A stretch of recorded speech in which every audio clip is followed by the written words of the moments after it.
আসসালামু আলাইকুম। আমি ডাক্তার কামরুন নাহার, গাইনোকোলজিস্ট এবং ফার্টিলিটি স্পেশালিস্ট।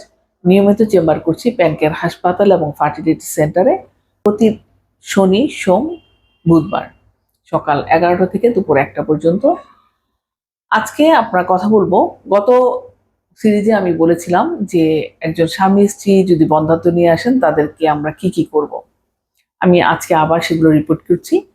একজন স্বামী এবং স্ত্রী যখন বাচ্চার জন্য আমাদের কাছে আসেন তাহলে শুরুতেই আমরা তাদের হিস্ট্রি নেই, ডিটেলস, তাদের কোনো অতীত ইতিহাস রোগ আছে কিনা, স্ত্রীর কোনো রোগ হয়েছিল কিনা, যেমন টিউবারকুলোসিস কিংবা অন্য ধরনের কোনো ইনফেকশন, কোনো অপারেশন হয়েছিল কিনা, এবং মাসিকের, বিশেষ করে মাসিক কোনো অনিয়মিত মাসিক কিনা, এই ধরনের হিস্ট্রি নেওয়ার পর আমরা ইনভেস্টিগেশনে চলে যাই। শুরুতেই আমি একটু বলি যে অনেকে আছেন অনেক শুকনা, অনেকে আছেন অনেক মোটা। তো অনেকে এসে বলেন যে ওনার ওজন হয়তো 90 কেজি, তখন বলেন হ্যাঁ অমুকের তো 90 কেজিতে বাচ্চা হয়েছে, আমার কেন হচ্ছে না। এখানে আমি একটা কথা বলে রাখি, সেটা হচ্ছে এক সাইজের জুতা কিন্তু সবার ফিট হয় না। যদি তাই হতো তাহলে কিন্তু এক সাইজের জুতা সারা পৃথিবীতে সবার জন্য হতো। কাজে যার 60 কেজি ওজন তারও অনেক সময় বাচ্চা হয় না, আবার যার 90 কেজি ওজন তারও হয় না। আবার দেখা যায় যে 50 কেজি ওজনের একজন মেয়ের বাচ্চা হয়েছে, 100 কেজি ওজনের একজন মহিলার বাচ্চা হয়েছে। কাজে এই চিকিৎসাটা কিন্তু মানুষ কিংবা ইন্ডিভিজুয়াল মানুষ হিসাবে পরিবর্তন হয়।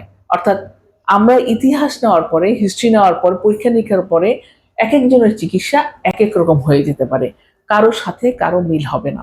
এই কথাটা কিন্তু মাথায় রাখতে হবে। কাজে যেটা বলছিলাম যে আমরা সব হিস্ট্রি নেওয়ার পরে যার জন্য যেটা প্রযোজ্য তাকে সেটাই দিই। অনেকেই আছেন যাদের পলিসিস্টিক ওভারিয়ান সিনড্রোমে ভুগেন, অর্থাৎ ওনার মাসিক অনিয়ম হয়, ওনার দিন দিন ওজন বেড়ে যাচ্ছে, শরীরে লোম বেড়ে যাচ্ছে, বিশেষ করে ঘাড়, গলা, মুখ এগুলাতে ছেলে মানুষের মতন লোম গজাচ্ছে, মাথার চুল পড়ে যাচ্ছে। এ ধরনের রুগীরাই আমাদের কাছে বেশি আসেন। আর তার কারণ হিসাবে আমরা বলে থাকি অনিয়ন্ত্রিত জীবনযাপন, কারণ পলিসিস্টিক ওভারিয়ান সিনড্রোমকে আমরা বলে থাকি লাইফস্টাইল মডিফিকেশন ডিসঅর্ডার। কাজেই যদি লাইফস্টাইল মডিফিকেশন ডিসঅর্ডার হয়ে থাকে তাহলে এই লাইফস্টাইল মডিফাই করতে হবে। তাহলে আমাদের পলিসিস্টিক ওভারিয়ান ডিজিজে কি করতে হবে? অবশ্যই মানে নিয়ন্ত্রিত জীবনযাপন অভ্যস্ত হতে হবে।